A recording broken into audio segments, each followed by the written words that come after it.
Good afternoon, everyone, and welcome to our presentation. Oh, My name is Susan O'Hara, hang on, and I don't think it started yet. Hang on. okay, it It's said it almost. was streaming live, so Okay. all Okay. right. Is it ready? Yes, there we go. Okay. Good afternoon, everyone, and welcome to our presentation. Sorry. That's okay. Are we ready?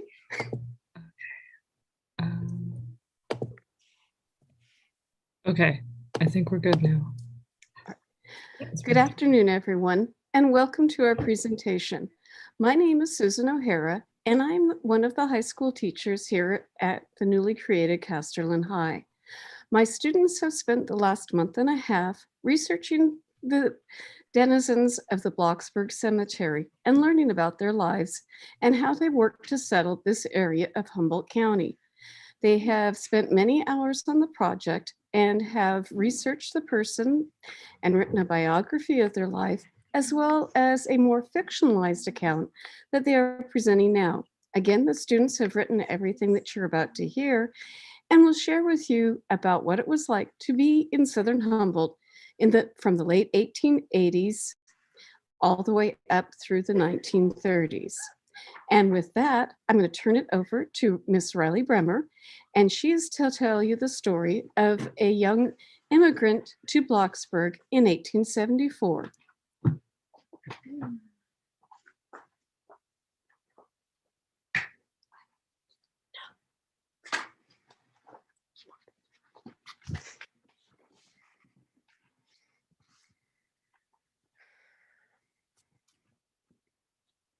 Oh, my dear friends, I'm so pleased to see you here. I understand you would like to learn a little bit about my life. Well, oh my, we must go way back in time to accomplish that. And truthfully, a very long way from where we are here today in Bloxburg. I was born in Gloucester in England back in 1844. My father, George Tooby Workett, worked in town there as a tailor, and of course my mother Eliza took care of our home and myself and my older brothers and sisters. My mother was from London, so I suppose it's no surprise I was baptized in St. Mary de Lourdes Church of the Church of England.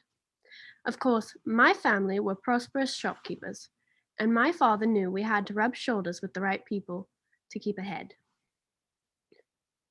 Well, I was the seventh child of my parents had, but I only knew four of my siblings, as three of my mom's babies had died before I was born. We always remembered them throughout the years. Of course, everything changed when I was about 6 years old. That was when my dear father died. He was 48 years old. Well, mother took in sewing, and my older brothers and sisters worked and helped mum out. And I did too, when I was old enough to put a needle into the fabric neatly. To help our finances, my oldest brother Henry left home when he was young, but settled down and married when he was 26. He had four of the cutest children, although we rarely got to see him after that. Why, he and his bride had moved to Bishopsgate, 20 miles away. I was very fortunate to have shown some musical talent, and so Mum and my brothers worked hard to ensure that I had attended my classes and let my talent grow. I still am asked to play the piano and sing at our gatherings. I do love to play and to dance, you know. Oh my, now where was I? Oh yes, Mr. Pryor. He truly did seem so wonderful when we met. He was so handsome and kind. Oh my, he did sweep me off my feet. But then again, I suppose I should have known that someone as slick as he was had something he wanted. Our first years together were wonderful, although the black hand of death kept returning to my family. The year after I married Mr. Pryor, my dearly beloved brother Henry died in British Columbia. He had heard some nonsense about gold being discovered there, and he just had to go. He left his poor wife and children in England, and they suffered after he left. I suppose I should have paid more attention, but by then I already had two children of my own, sweet Gertrude and brave little Douglas. Mr. Pryor also thought that we had to move frequently. We moved to Gloucester, to Berkshire, and then to Oxford. Well, then in the 1870s, there was a lot of strife in England, and my brother George had gone with my brother Henry to British Columbia, and then had gone south to California. ending up, of all places, Humboldt County. Oh, and the stories he wrote about the big redwoods, I didn't half believe that a tree could be that big. Well, Mr. Pryor was quite taken with the idea of free land for the taking and red gold. George filled his letters with. Mr. Pryor was convinced we had to sell everything and pack up and move to this strange new country where everyone was equal, and you didn't need to bow to anyone. He was filled with talk about equality. None for me and my children, mind you, just for him. I didn't want to leave my dear mother. She was getting on in years, and I knew if we moved to America, I would never see her again. Which was true. She died in England with my sister in 1888. But nothing would stop Mr. Pryor from setting off to the land of the opportunity, which we did in 1871. Well, let me tell you, I had my doubts. We shall not talk about the steamship and the trip there. Dark, smelly, and miserable about covers it all. I discovered I'm not one for travel. Then, once we landed in New York, we had to get to the train station. I still only remember everyone in a rush and no manners at all. Even once we got to the train, it was not an easy trip. All that swaying and moving. I was so glad when we stopped and we could walk around as God intended, let me tell you. Then, once we made it to San Francisco, it was back onto a steamship. Fortunately, a shorter trip, but crossing the Humboldt Bar. Oh my stars. I told Mr. Pryor I am in no way doing that again. He seemed to like it. Men. You could see the spars of all the ships that had crashed on the bar, not being able to navigate into the bay. Thank goodness Captain Bune himself came out to make sure we could cross over. Our travels weren't over yet. We then had to find the overland stage, and by overland, I mean overland. We climbed aboard, and if anything, I had thought the train had rocked. Well, it was not anything compared to the old stage lurching and bumping along. I did see my first redwoods, and Brother George had not exaggerated. Why, they were so tall and so magnificent, the trees were like being in a cathedral. When we sailed in, we had seen all the mills and heard them. How could we not? I do hope they haven't cut all the trees, have they? Those redwood trees are very special. Anyway, we finally made it to Bloxburg. Why, it was the furthest it could be from England. But I think I fell in love with the town and the people the minute I stepped off the stagecoach. I was so surprised to see my dear brother. He had grown into a fine man since I had last seen him. He had married a sweet girl from Humboldt, and just like he had written to my husband, you could live on the land and own it. So we settled down to what I was sure was to be our final home, but Mr. Pryor had other plans. He wanted to go to Placerville to see the gold mines and find gold. I know it's not the done thing, but we divorced. It was the only thing I could do. I could not bear the thought of moving again, and I had truly fallen in love with the area. And it was so wonderful to have my brother there. Family is everything, you know. It was George who gave me the strength to say goodbye and good riddance to Mr. Pryor. I didn't think I couldn't marry again. Well, my plans changed 4 years later with the arrival of a new blacksmith in Bloxburg. His name was Victor, Mr. Victor Hope, and he truly brought hope and love back into my life. No pun intended. He was truly kind, and it didn't hurt. He was quite handsome. We married in 1878 here in Bloxburg. It was a lovely ceremony. We danced under the stars. We had one son, Roscoe. Well, we had our own ranch where my other children helped us, as did little Roscoe as he grew older. We grew wheat. We had several orchards and, of course, ran cows and sheep. I learned fast to be a good rancher's wife, even though it was a far cry from the city of Gloucester. I was so proud of my sons and my brother. They formed the Tooby and Pryor Ranch and ran cattle on a large ranch on the way to Garberville. Our own ranch became pretty well known as well, with Mr. Hope being such a good herdsman and fruit nut grower. We had many fine celebrations at our house in Bloxburg. It was a good life. Mr. Hope became renowned for his fruit. He even entered his apples at the Apple Fair in Watsonville in 1911 with the urging of Mr. Eder from Edisburg. Sadly, like everything else, nothing lasts forever. In 1923, My dear Victor was leading a calf in the barnyard when it entangled him within the rope, throwing him to the ground, where he unfortunately struck a rock. I was in the kitchen and heard the calf, and then a horrible thud. I came running out, only to find my dear husband unconscious. He never regained his senses. He is buried here as well. I joined him the next year, dying peacefully in my sleep at the old age of 80 years old. At least we are close now, and we won't be moving anywhere. I hope you enjoyed hearing about my life, and perhaps we will see each other again. Have a nice day.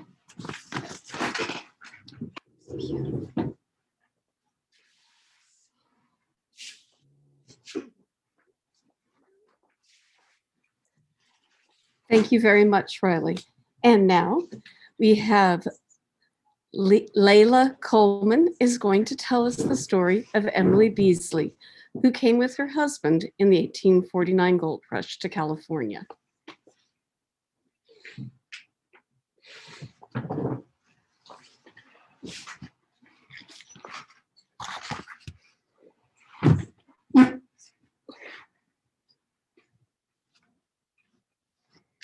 Hello, my name is Emily Beasley, and I was born in Posey, Indiana, to Daniel and Anna Saltzman.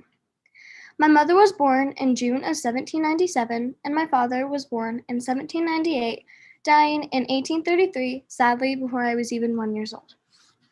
After the death of my father, my mother and I were independent women on our own. So as I got older, I helped my mother out a lot around the house, doing dishes, chores, and drying the clothes. I liked that I was an only child, but at times it got quite quiet. And because it would have been nice to have some siblings sometimes when I got lonely. A couple years later, when I was sitting on my couch, I got a letter in the mail from Silas saying he wanted to marry me. It was the most exciting news ever. We got married in Grant, Wisconsin in 1849 when I was 17 years old and he was 39. Yeah, sure, we were 22 years apart, but he just couldn't stand all this beauty. That day, we became Mr. and Mrs. Beasley. Silas was born on October 7th, 1810 in Springfield, Ohio, to Joseph and Phoebe Beasley. When I was born, my husband was off fighting a war in Illinois. That just shows the age difference. The war was called the Black Hawk War. After we got married, we lived in Wisconsin for 11 years and then moved to Rough and Ready, California. The gold rush was the only thing Silas and my uncle could talk about. The trip there was miserable. I had to sit in the wagon while eating dust from the trail. It was fun traveling, but I knew I was never going to see my parents again, because there weren't multiple ways to travel across the plains. It was either go or stay.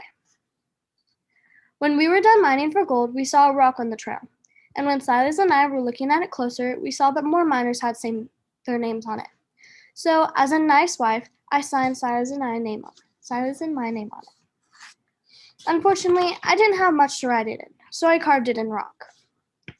And we didn't make much money gold mining. We only made about 1 ounce a day. So we moved to Bloxburg for land during the Homestead Act. When we moved to Bloxburg, it was amazing. There was a giant hotel, a saloon, multiple butcher shops, feed stables, 2 blacksmith shops, 2 billiard tables, a store, and a post office. It was thriving. Some called it the thriving little town on a cliff. While we were living in Bloxburg, we saw many wildcats. We saw bobcats and mountain lions. Sometimes I would see them on our porch in the middle of the night.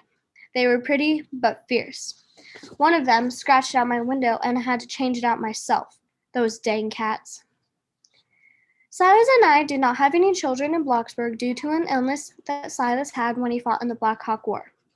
The illness that he had was called pelvic hernia. Though we did not have any children, we kept pretty good parental figures to my uncle's children. My uncle's name was William Harris, and I know what you're thinking. No, the Harris town was not named after him. It was named after his son, William Calvert Harris. Unfortunately, my uncle died on October 31st, 1877, at the age of 77 years old. So after he died, Silas and I would go over to my aunt's house every single day and help her out with the kids and the dishes and taking care of garden work. It was tragic because William and I were so close. While Silas and I were living in Bloxburg, we celebrated the 4th of July. I enjoyed seeing fireworks again. There was also a cannon that they set off on the 4th of July. It was loud, and all of the dogs in Bloxburg started howling when they set it off. The fireworks reminded me of when we saw the 4th of July at home. They were bright and beautiful. There were celebrations and huge feasts with enormous tables and the best smelling food that makes your mouth water with even one whiff. There are also people handing out gift baskets to all of their neighbors. Silas and I were sitting on our couch reading the newspaper when we saw the headline say first horse race on October 20th. Come down and see the horses race. Silas and I were so excited that on that day we were almost the first ones there to the horse races. The horses were so beautiful. I was in awe. There were so many people there. Everybody was in the fanciest clothes to see the horses race. There were people bidding and horses running. It was spectacular. It was so much easier to go to the horse races now that the road through Blocksburg had been finished. That was an event I will never forget. Another event that Silas and I will never forget was when the circus came to town. It was a wonderful surprise when I came inside. Silas was waiting for me in the kitchen with a big smile on his face. He showed me the paper, and that put a smile on my face. It said, coming May 29th, 1888, the circus. Come young, come all, come see the tricks and thrills and elephants. When May 29th came, we looked out our window and saw the elephants. They were huge and radiant. It was so much fun to watch. It was so loud, and everybody was cheering and clapping. Everyone on the floats were dressed like they were going to a fancy ball. I wonder if there will still be a circus going on in 100 years from now. I traveled a lot with Silas. In 1849, I traveled to Wisconsin for my wedding. It was worth traveling there because my husband was a wonderful man. I also moved to Jackson, Indiana in the 1860s. As you remember, we moved to Refinery, California for the gold rush in the 1870s, which we didn't make a very good profit out of. I also traveled to Wasco, Oregon in 1880. My traveling days ended when I moved back to Blocksburg. On November 2nd, 1888, at the age of 56, I died of sudden illness. Nobody knows how I died, but I lived a wonderful life. I had the most loving husband, and I got to take care of nieces and nephews. Silas and I also had so many adventures together. My husband didn't die too much longer after me. He died on June 4th, 1897, at the age of 86. Although I am buried in the Blocksburg Cemetery, my husband is buried in the Fortuna Cemetery. I hope you love to hear about my life story and have a wonderful rest of your day.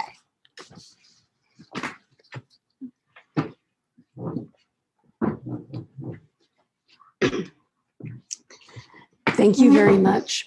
And now we have Miss Nadia Minical, who's going to tell us the story of one of the bad men who lived in the area.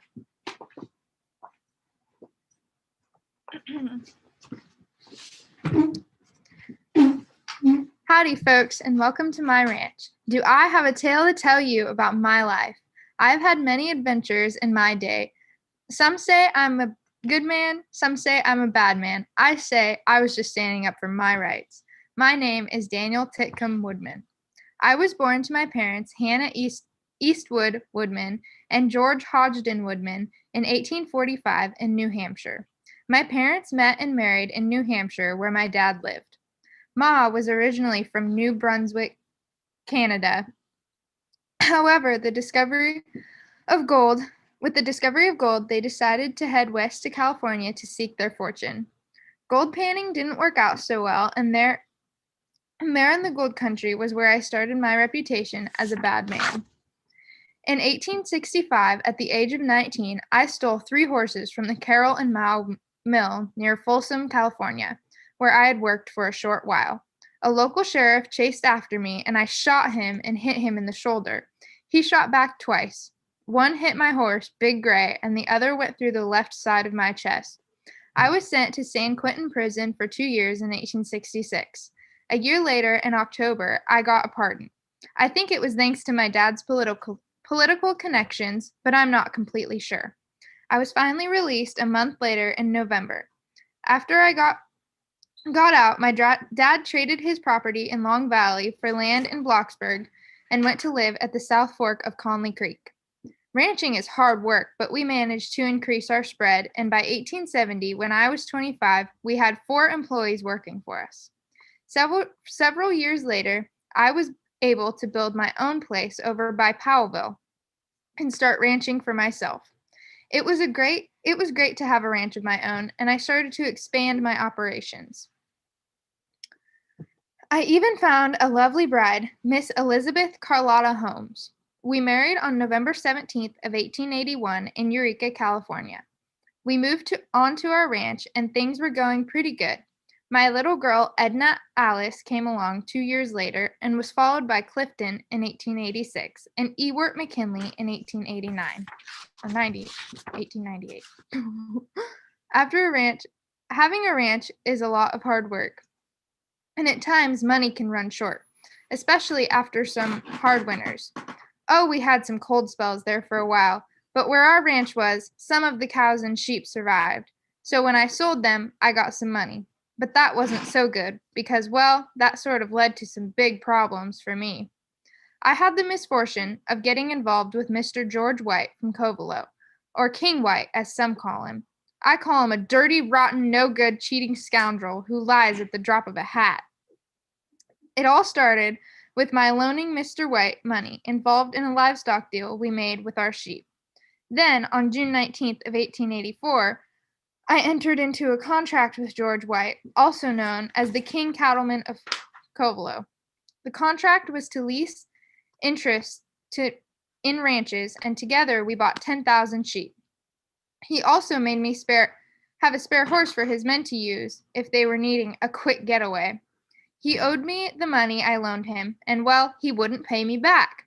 So I took matters into my own hands. Like the paper said, I decided to square our accounts. One day, June 8th, 1894 to be exact, I found out where Mr. George White was going for a ride that morning. It was down Covelo Way, where he had his big mansion. I should have known he didn't need my money.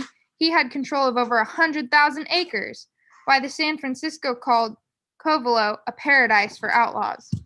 Now, you may have heard Mr. White say that I lay in a creek bed until he rode by, and then when he got closer, I jumped out of the creek bed with my Winchester 44. I forced him to sign 5 notes for $5,000 each, paying myself back the $25,000 I loaned him. Well, that is not what happened at all. I approached him and used moral suasion only. I explained he owed me money and I wanted it back.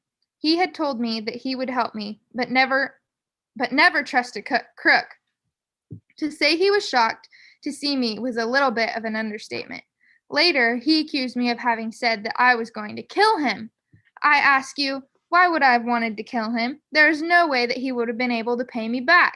Anyway, once I got my check signed, I hightailed out of there. Let me tell you, I did not want any of his bad men chasing after me. Well, that wasn't the end of it by any means. Not when dealing with Mr. White. Well, before I knew it, here comes a sheriff knocking on my door, accusing me of holding up and robbing Mr. White. Sure enough, he was saying all sorts of things about me that was just plumb wrong. What a big mess that was. I ended up in jail down in Ukiah, and I was worried I was going to end up in prison. What with how Mr. White would get people to lie for him. I mean, like I told folks at San Francisco Call, White keeps a band of assassins and perjurers around all the time, but it all came out right in the end. Mr. White actually got convicted of fraud, and I got to walk away and keep my land and learned a valuable lesson about who to do business with. Well, not too long after that, I had another incident that made people think I was a bad man. Another one of Mr. White's employees came after me, saying how I had cheated him and Mr. White.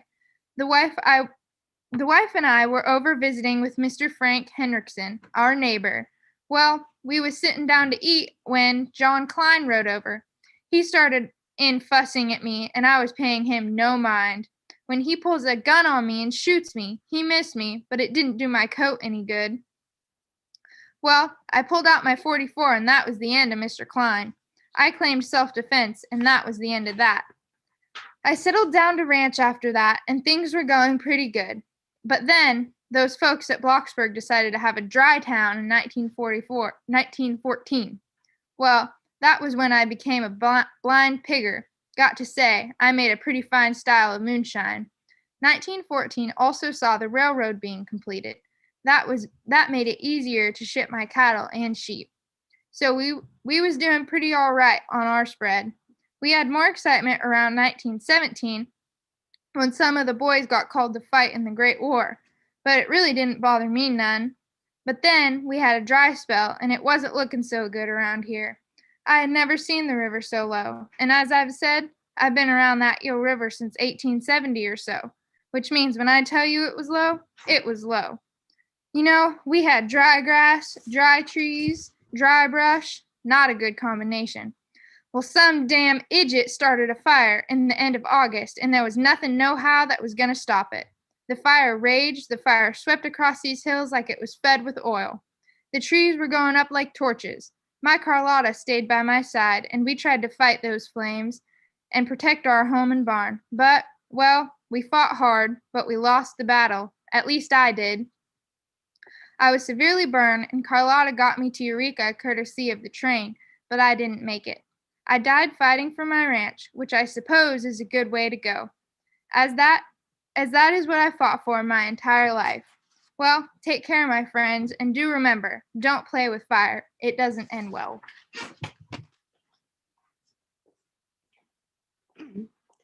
And now we have Brooklyn Willis, who is going to tell us the tale of Sarah Cobble Patton, who was married to a foreman for Mr. White, mentioned in the previous skit.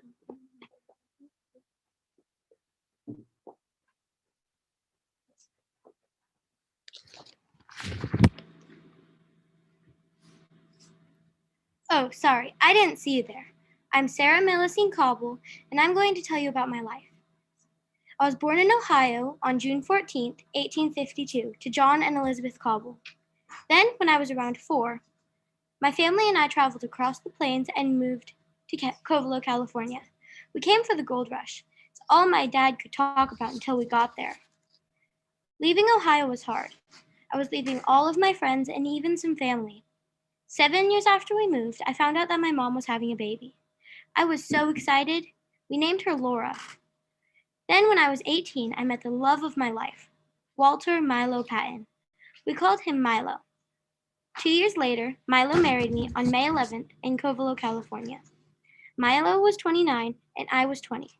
On that beautiful day in Covelo, I was walking down the aisle to him, Milo, the light of my life. And that day, I became Mrs. Patton. We were married for 37 years. When I was 21, 1 year after my wedding, Milo and I had our first child, Viola May.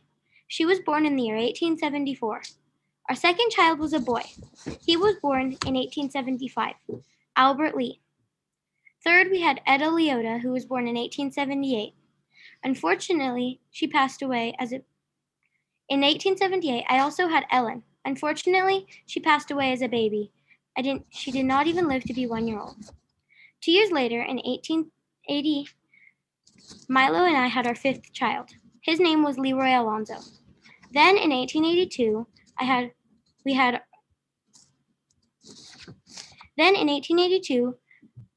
we had our son Walter, who's named after my husband.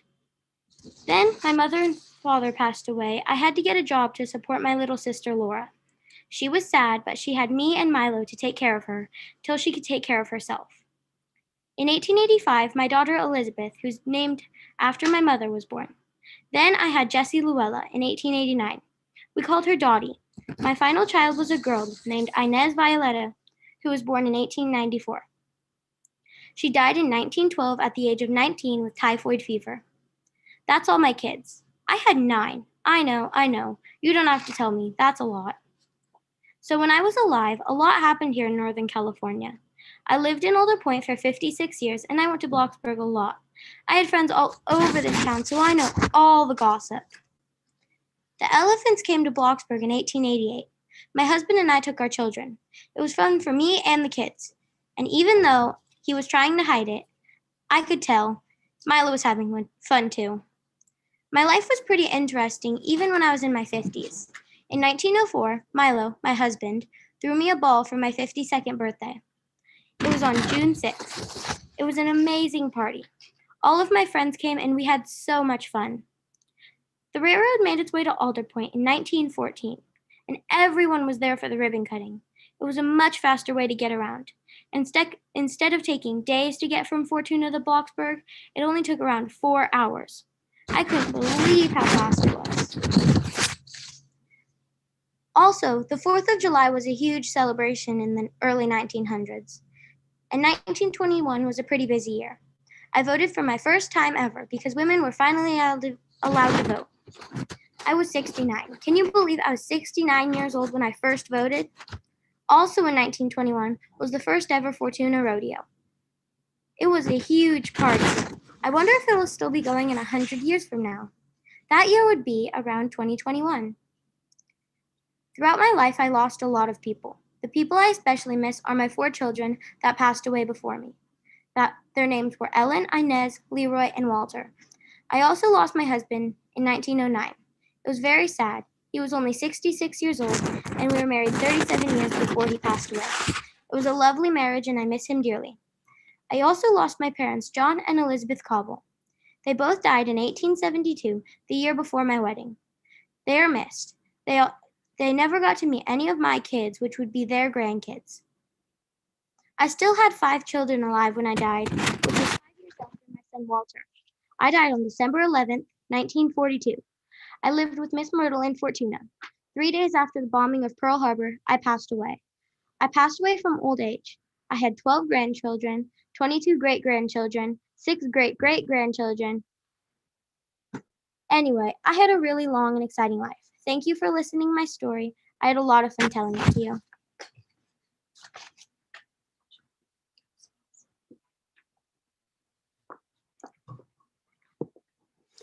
And now, speaking of the Fortuna Rodeo, we're going to hear from Eugene Minicle, who is going to tell us about the life of Douglas Pryor, Mr. Pryor being one of the managers of the Fortuna Rodeo in the 1920s.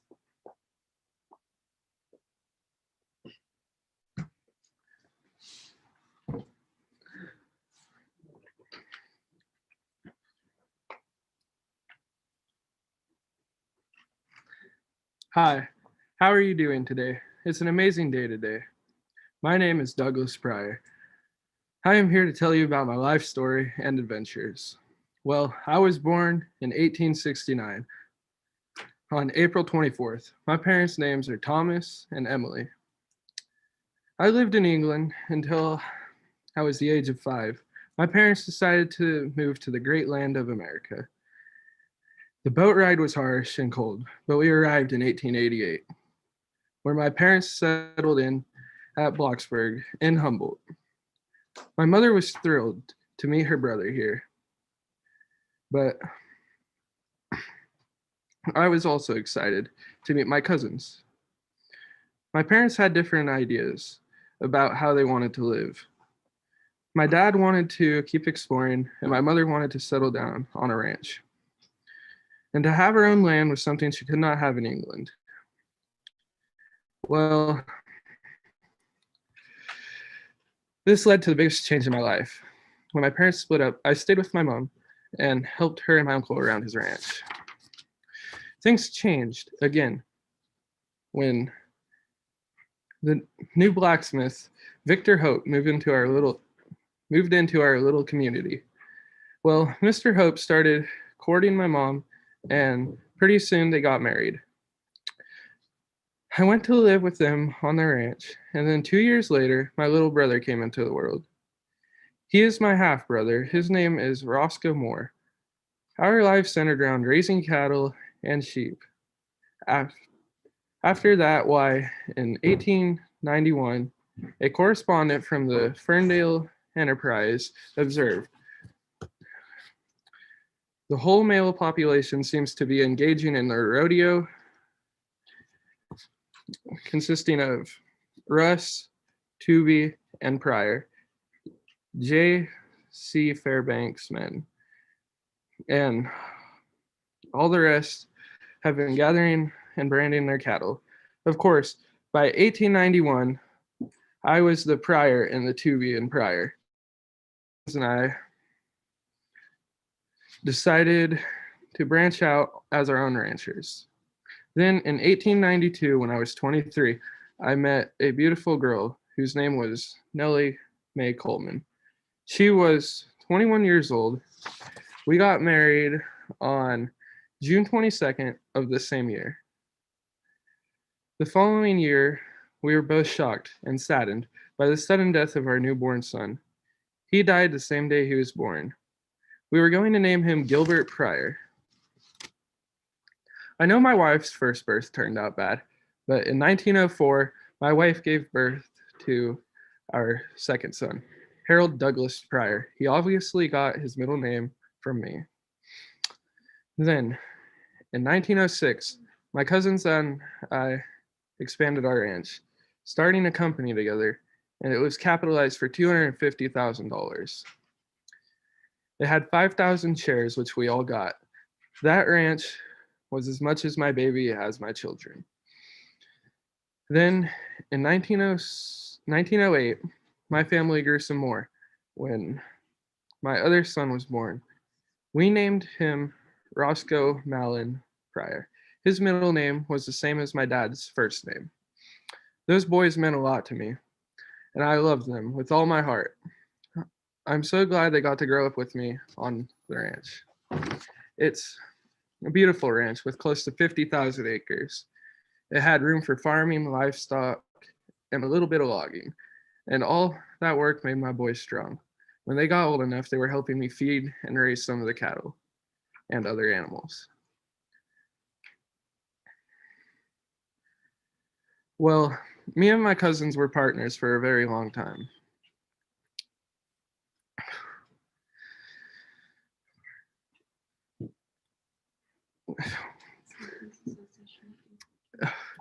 We ran livestock and cattle livestock consisting of cattle, sheep, and pigs.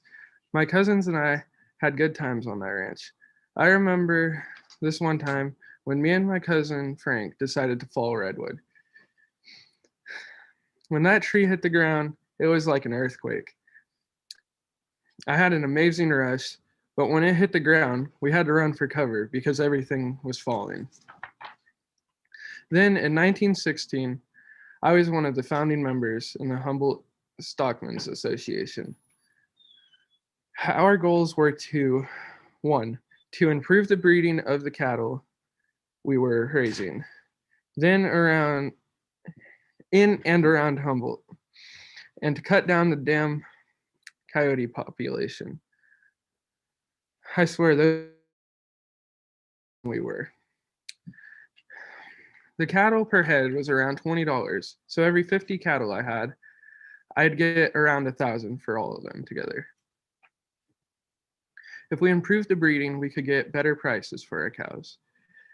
One of the things we stockmen did was pooling our money to purchase some impressive bulls.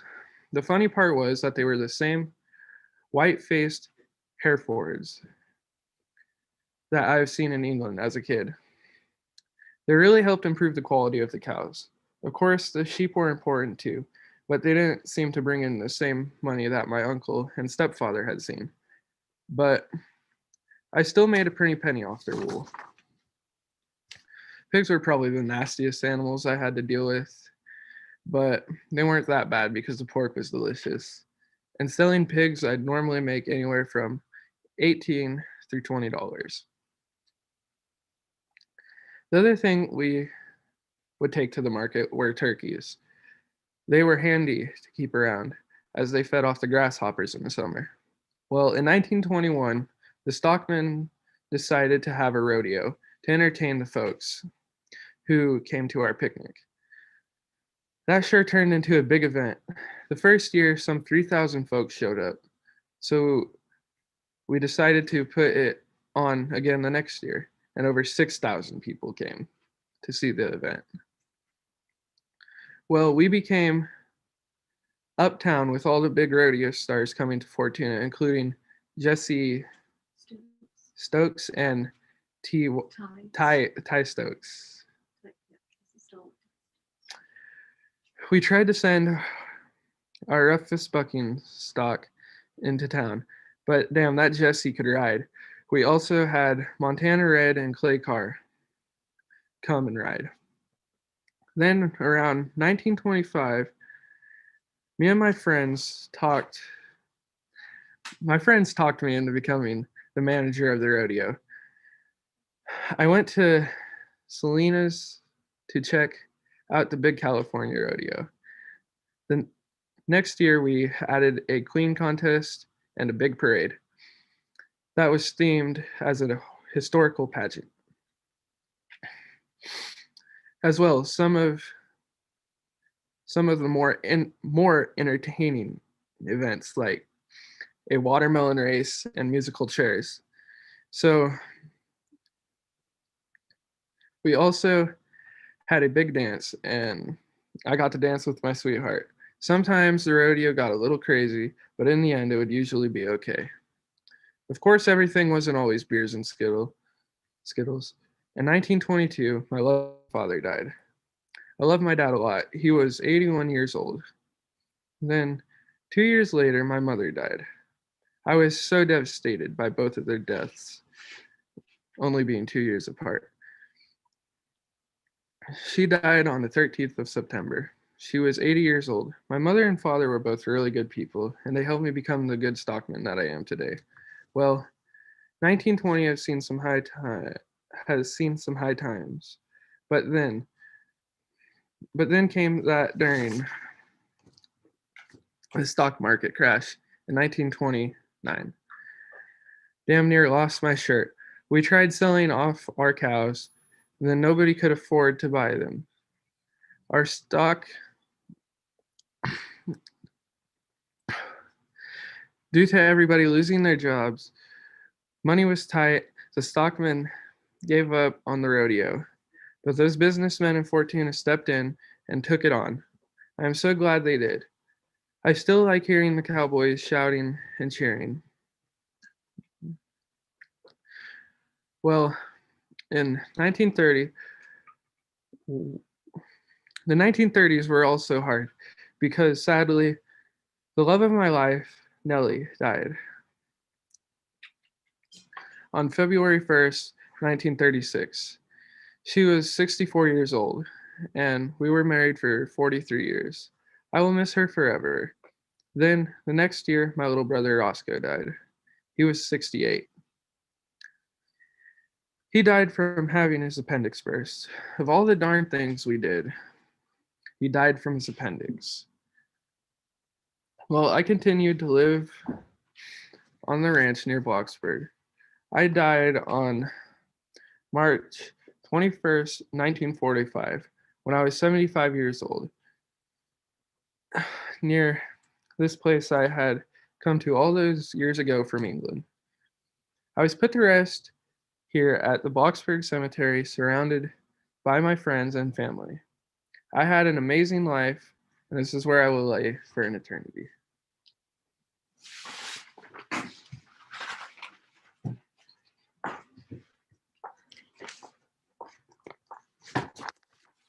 Thank you, Eugene. And now we have Miss Mackenzie Coleman, who is going to tell us the life of Emma Hammond Madden, whose parents owned the Blocksburg Overland Stage and Hotel for a while.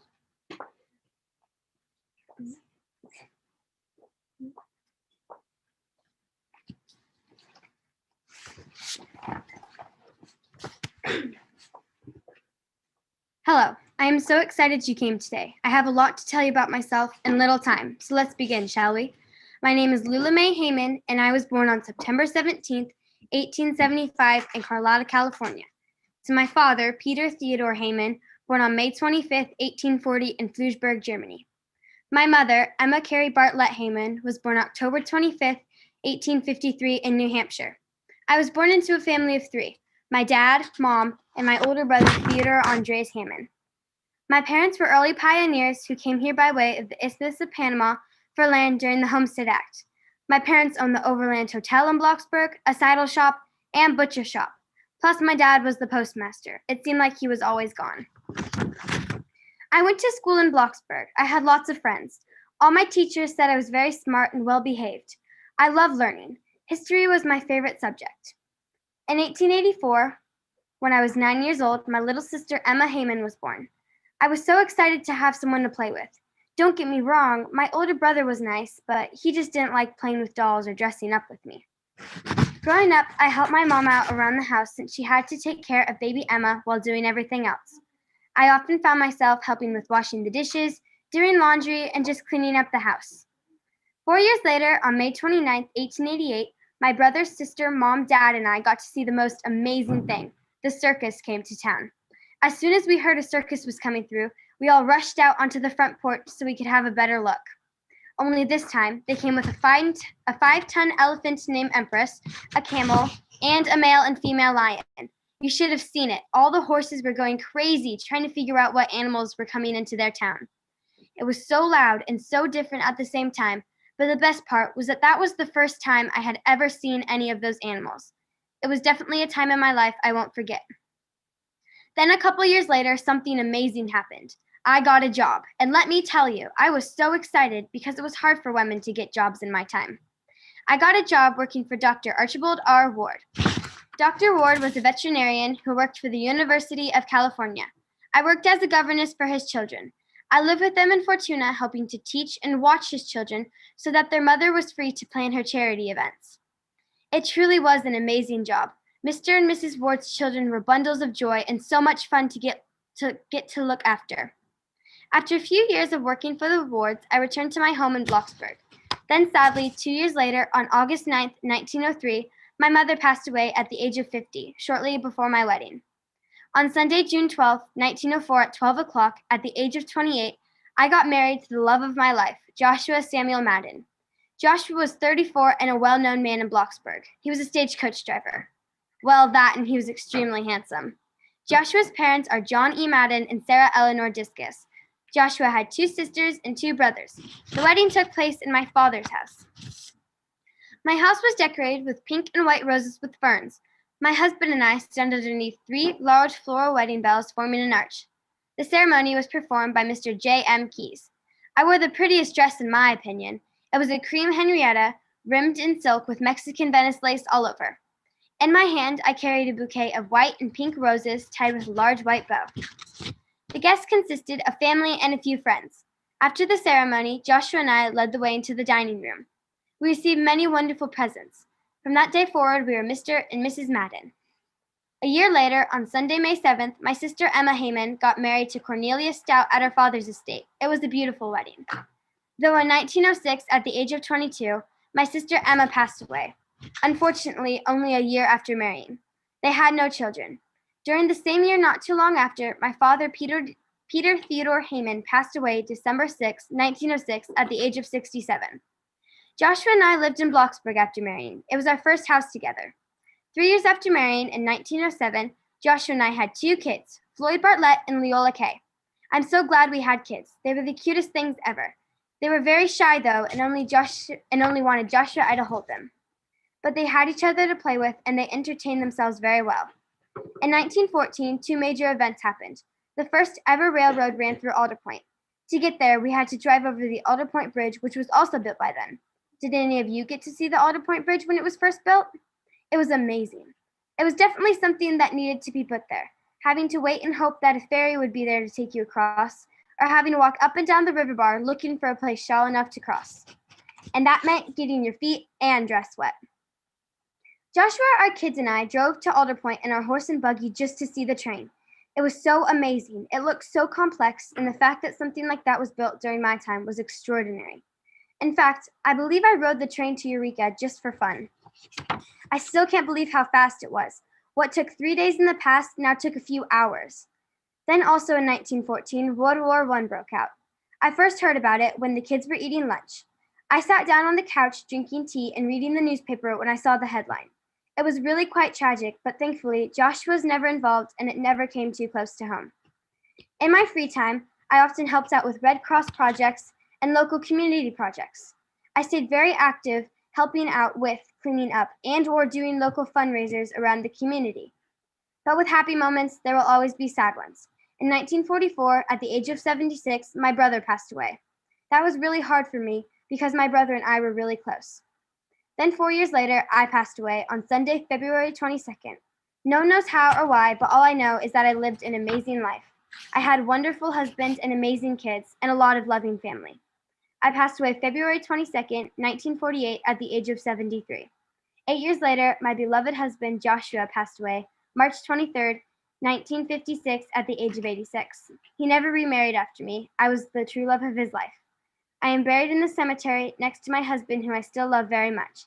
Thank you for listening to my story. I enjoyed telling you about myself. I hope you have a lovely rest of your day.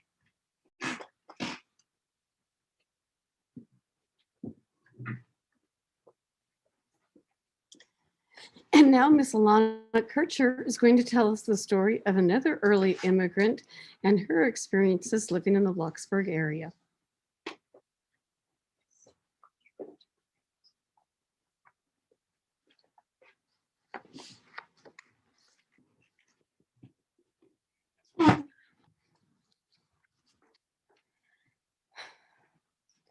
Oh, hello there. Welcome. I have been waiting for you. My name is Flora Levine Curtis, and I was born on October 6, 1858 in Cedar Rapids, Iowa. My father is Briar Curtis, and my mother was Levine Dean Shawn. They had 7 kids. It was hard and annoying growing up with 5 brothers, but at least I have one sister to talk to. My parents moved to Humboldt County in September 1868. We lived in Blocksburg. My dad bought a ranch there. We lived there until he died in September of 1911. He loved it there, and he had great pride in his ranch.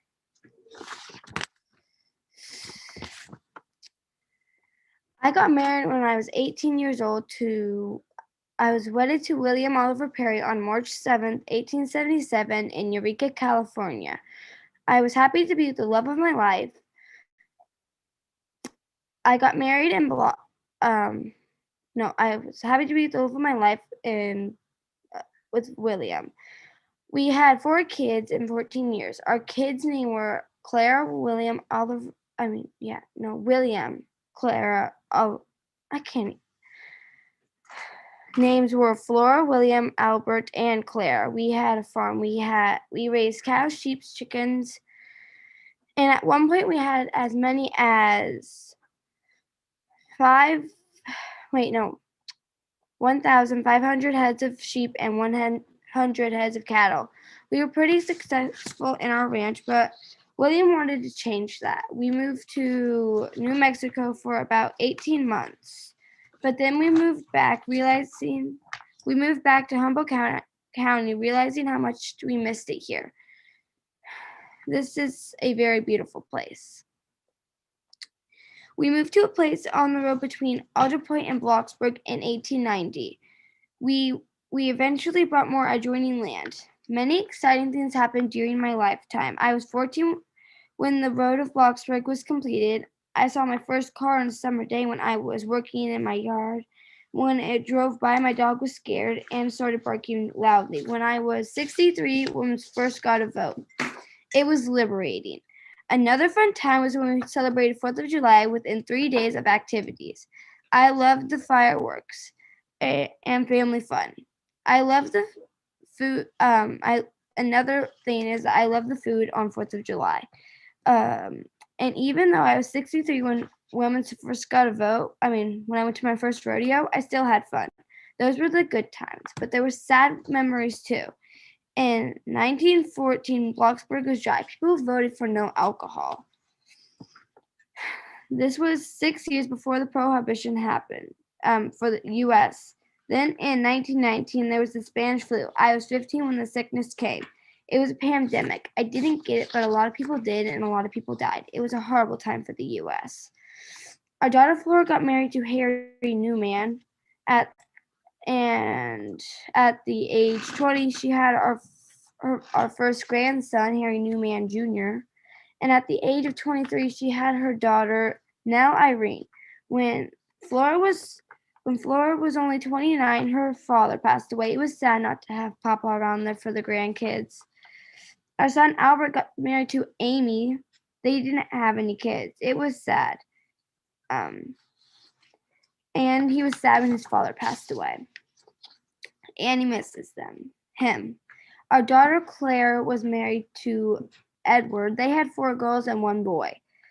She was sad when her father passed away, but she lived a good long life until she was 85. She is buried in Covelo in Mendocino County, California. My husband was 70 when he passed away. He lived a long time, and he got to have kids and grandkids. I lived until I was 96. I lived a great life. I got to have kids and grandkids. When I passed away, many of my kids and grandkids, including my son Albert, came to my funeral. I passed away in Chico, and on June 18th, but I was buried here in Blocksburg Cemetery. I was buried in this beautiful place in the Blocksburg Cemetery. That is my story. I hope you like it. Now I'll go back where I belong to my kids and husband.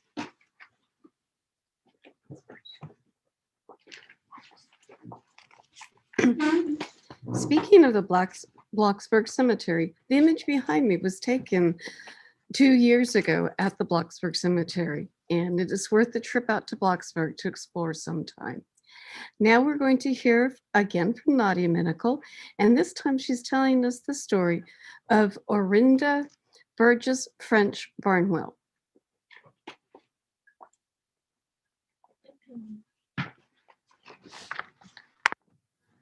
Good afternoon and welcome to my ranch. My name is Orinda Barnwell, and I'm going to share a little bit about what it was like to be one of the first pioneer women in California with you. I was not originally born in California, although I spent most of my life here. I was born all the way across the country in Appleton, Maine on May 25th of 1856. I was one of many children, although most of them were only my half-siblings because my mother died when I was 2. I don't remember her, but sometimes I wish I did. My whole childhood, I took care of my younger siblings until I met the love of my life, John Burgess. We met when I was just 16. It was a beautiful sunny day, and I was fishing on the riverside with my lady friends. We were talking about the town gossip and all of the cute boys, and John was across the riverbank and kept looking at me. He was just transfixing, but I was too nervous to say anything. Luckily, he was not. He came across just before I left and asked if I would accompany him to church the following Sunday. I just could not wait to do the bear with him. Of course, that only meant hugging. We fell in love in no time and got married. John and I had a blessed wedding in Searsmont, Maine on May 22nd of 1873. I had a beautiful long and flowy dress. John had the most handsome tuxedo, and it was so wonderful to see our families together. I was kind of sad that my mother wasn't there. It seems like a day a girl should spend with her mother, but I was lucky enough to have John's mother, who treated me as if I was her own. 2 years later, we had our first child together, Benjamin F. Burgess. He was born on April 15th of 1875. A year later, we were blessed with our daughter, Esther L. Burgess, on May 3rd of 1876. We also had a daughter, Addie, but she passed away just after she was born. Poor sweet Addie. Shortly after our children were born, my husband, father, the kids, and I moved to California. We had heard of the great gold rush and hoped to get in on it, but we were too late. Despite being too late, we loved California and stayed. Not long after we moved here, my heart was broken. My beloved John passed away. His health never was the greatest, and it finally caught up with him. I had our third child shortly after. Oh, how I wish they could have met. I named him John Burgess in memory of his lovely father. Although I was mourning the death of my John, I needed someone to help me manage the ranch and the babies. I married John's cousin, Greenleaf French. He was a far cry from John, but he did the job. We had many babies together, our first coming the year after we were united. We named her Addie Luella, and she was born on June 28th of 1881. The love I felt for her helped me with the grief of losing John. On October 14th, 1882, we had a beautiful baby boy, Richard Dick French. We had 2 more children after Dick, Susie and Alden. All of our babies were so wonderful. I could not imagine life without them. Sadly, I had to with some. My most treasured John passed away at just 8 years old. I was so distraught, thank goodness for Greenleaf. He did such a wonderful job consoling me. The following years were hard, and just when I started to get back to myself, one of my older boys passed away as well. Poor Benjamin, he was just 16. Thinking back on it, I dealt with many deaths in my life. Shortly after my Benjamin left us, Greenleaf passed as well. He was getting older, and his health had started to decline. The house was quite empty without him, and I needed someone to help with all the children once more. I met a fine man one 4th of July at the ball in Bloxburg. This was before Greenleaf passed, but I still fancied the man, although I did feel bad. After Greenleaf was gone, I started chatting with the man when I saw him around. I learned his name was William Barnwell. It was quite nice to be friends with a man of my age. He asked me to dinner one night, and the next thing I knew, we were getting married. We married on December 20th of 1897. Although it was blistery cold, it was a nice wedding. We only had one child together and named him after his father. William Henry was born on August 10th of 1900. He was the last child I had, and although I loved them all, I was tired. William was a wonderful father to our son and the other children, although they weren't his. We lived all together on his ranch in Burr Creek. One lovely June day, the girls and I were working in the garden while the boys were shearing the sheep when we started to smell smoke. We rushed to the house, but it was too late. Somehow, a fire had started, and it was engulfed in flames. We couldn't believe our beautiful ranch home was gone. We did rebuild, but it never was quite the same. With only a few children left at home, William and I loved having company at the house. I would entertain the women, and the men would often go hunting. In the early 1900s, there was a significant coyote population, and the state was paying a bounty of $8 a head. The men would see how many they could turn in at once in some sort of silly competition. We spent much of our time visiting with company and traveling north to Eureka and Ferndale to visit with friends up there. Most of the time, everyone made it to and from our home safely, but one time, shortly after people started using those silly automobiles, our friend Herbert Bryce was in an accident. He still used a wagon with horses, and was rounding a corner when he was struck by a vehicle going quite fast. After this incident, we were a little concerned about traveling back and forth, but it never happened again. My own health started declining at some point, and I found myself staying with my daughter in Ferndale more and more often. Her and I enjoyed spending time together now that I was more of her friend rather than her mother. One of my favorite things I got to experience before my death was the first annual Cattlemen's Picnic, which would soon be called the rodeo. There were 3,000 people to the first one, not at all what was expected. It was a wonderful show nonetheless. William and I had a great night together. We both saw the first black cowboy we ever had. We had heard about him prior to the show, but really enjoyed actually seeing him. We attended a few more after that while my health would allow it. As I said before, my health was declining with age. I fell ill when I was 72. I had a cold that turned into a serious illness. I lived a few short weeks in pain and discomfort and passed away in my sleep on December 8th of 1928. Although I was sad to leave my children and beloved husband, William, I was quite tired. I had lived a long, beautiful, and exciting life, and now I could be with my first and dearest love, John. Have a wonderful afternoon, friends.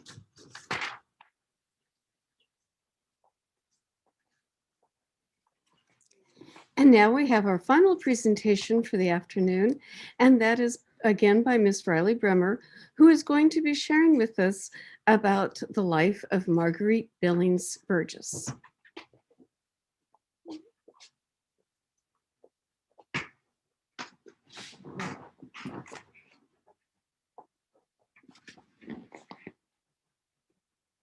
Hello, everyone. How are you all on this fine afternoon? Oh, I'm sorry. Let me introduce myself. My name is Margaret Irene Burgess. My maiden name is Billings. Would you like to hear my life story? Well, no. Where do I begin? I was born on April 28th in the long ago year of 1912. Sadly, I was an only child. My parents' names were Ida Alice Lewis and Timothy Billings. My father, Timothy, was 66 years old at the time of my birth, while my mother was only 31 years old. I assume my mother either didn't want many children or she had fertility issues. Either way, I love her dearly and am grateful for the beautiful life my mother and father gave me. Anyways, back on topic. I was born in Coos County, Oregon. I lived there for the start of my early childhood with my father and mother. It was quite nice, really. My dad served in the Civil War. After he finished serving, he was given 160 acres of land in Oregon where he started his happy little family. I lived with my parents going to school in Oregon, my father slowly getting older. When I was about 8 years old, almost 9, my father passed away. Because I was so young, I don't remember much about him, which is sad, but what can you do? After he passed, my mother and I moved to Humboldt County, all the way in California. I remember when we drove into Humboldt County, I was mesmerized by the redwood trees. We lived in the beautiful town of Eureka. In the summer of that year, my mother and I attended the dedication of the first memorial grove of redwoods preserved in Humboldt County. The grove was purchased by the Save the Redwoods League that had been formed 3 years prior. The grove is south of Myers Flat. We rode the train from Fortuna to South Fork and then rode in cars to get there. The grove is dedicated to Colonel Reynold C. Bowling, who was the first high-ranking officer killed in World War I. His father felt the Grove of the Redwoods made a perfect memorial for his son. I cried because he was so heartbroken over the loss of his son. Madison Grant, was one of the founders of Save the Redwoods, said at the dedication, "The men who fell in the World War gave their lives for their country, for the inheritance that God gave us, forest and field, of river and stream, of mountain and plain. He said they did not give their lives for a field of blackened stumps. Let us dedicate ourselves in memory of them to keep and preserve a country worth fighting for." Living in Eureka was so fun. I absolutely loved it. Although I did miss my dear father. I lived happily in Eureka, going to school and making friends. Once I got to high school, everything changed. I made many new friends and even started dating. Once I turned 15, I talked to many boys, but one specifically caught my eye. We met at Newell's Candy Shop in Fortuna. He was so funny and kind. I loved him. His name was Theodore Francis Burgess, the love of my life. We had so much fun going on dates. He would always make me feel special and loved. We had a beautiful relationship. We would always go on cute little dates to the Fortuna movie theater. I remember going to see The Beloved Rogue with John Barrymore in it. John was almost as cute as my dear Theodore. The movie was quite nice, really. It was about a French poet who loses his father and... Oh, I'm sorry. I don't want to spoil the movie for you now, do I? Anyways, Theo and I dated like that for about a year and a half before we decided we wanted to tie the knot. Theodore was just a little bit older. My mother didn't love that, but he was just so sweet. We got married on January 7th in 1929. It was the most perfect day. I can just picture what it was like. I had the most beautiful white dress. It was long and silky. And Theodore had the most amazing black suit. He looked oh so handsome. All his family came and my mother came. My side was a little sad having only my mother, but I chose to look past that and remember how big my family through Theodore was. I remember saying our vows and the priest pronouncing us husband and wife. It was an absolute dream. The only reason my mother wasn't necessarily ecstatic about my relationship with Theodore is because of the age difference. Theo was 22 when we got married, while I was only 16 years old. Of course, I had to drop out of high school to be with Theodore and start a family. When I got pregnant at 17, it was amazing. I was so excited to have my own baby. I always dreamed of having children. The pregnancy was long and hard, but it was worth it to see my beautiful baby boy, Joseph Earl Burgess. I gave birth to my little Joseph on January 14th of 1930. He was so handsome, just like his father. I have so many fun and wonderful memories with my little boy. I do wish I would have gotten to watch him grow up and start a family of his own. I remember when he spoke his first word and learned to walk. He was oh so smart. Theodore was such a wonderful father. It was pure bliss to see him teaching and loving our son. We stayed just like that, raising our beautiful baby. Of course, Theo had to work, but he always made time for Joseph. I had the most fun going to rodeos with Theodore and Joseph to watch the rodeo clowns and bull riders. We went often. I always wondered what Joseph would do with his life. It was fun to think about. Maybe he'd be a doctor or a lawyer. The 1930s was hard on many people. I was lucky enough to have a husband with a stable job. Even though it was hard, we always tried to be happy and give our child a good life. Sometimes money could be tight, but most of the time we were all right. Even when it was hard, we still got through it. Our struggles made us better people. As my mother used to say, it builds character. I remember crying so hard when it was time to send my baby off to school. It felt like a little part of me was leaving. I always knew he would do good in school, though. I always hoped he would make lots of friends and stay out of trouble. But we were raising him well, so there was no need to worry. I hoped to have another child, but I just had to keep hoping and wishing. That's all I could do. When I was 24 years old, I fell ill. It started out as just the flu, but progressed into bronchitis. My throat was very sore and I had a terrible cough. I stayed sick for about 2 weeks. Then it turned into pneumonia. The pneumonia was the worst part. My chest hurt and the cough was getting worse. I was sick for another week, the sickness starting to really take its toll on my body. I was achy and I never wanted to get out of bed. I was no longer hungry and I just hurt. On the cold night of February 22nd, 1937, I passed away in my sleep, leaving my poor baby Joseph and my beloved husband Theodore. Theodore did remarry only 10 months later to Alberta Audrey Ford. I can't blame him. Joseph was only 7 years old. He needed a mother, even if it wasn't going to be me to be the one looking after him. I always hoped Alberta was good to him. I was happy when Alberta gave Theodore a daughter and Joseph a younger sister. I knew Joseph would always look out for little Georgette. Although my life wasn't long, it was still a very happy and full life. Thank you for listening to my life story. I hope you all have a good afternoon. Take care.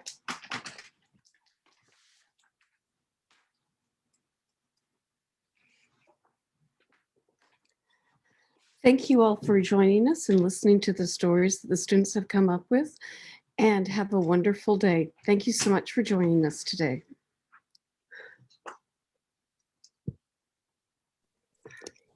All right.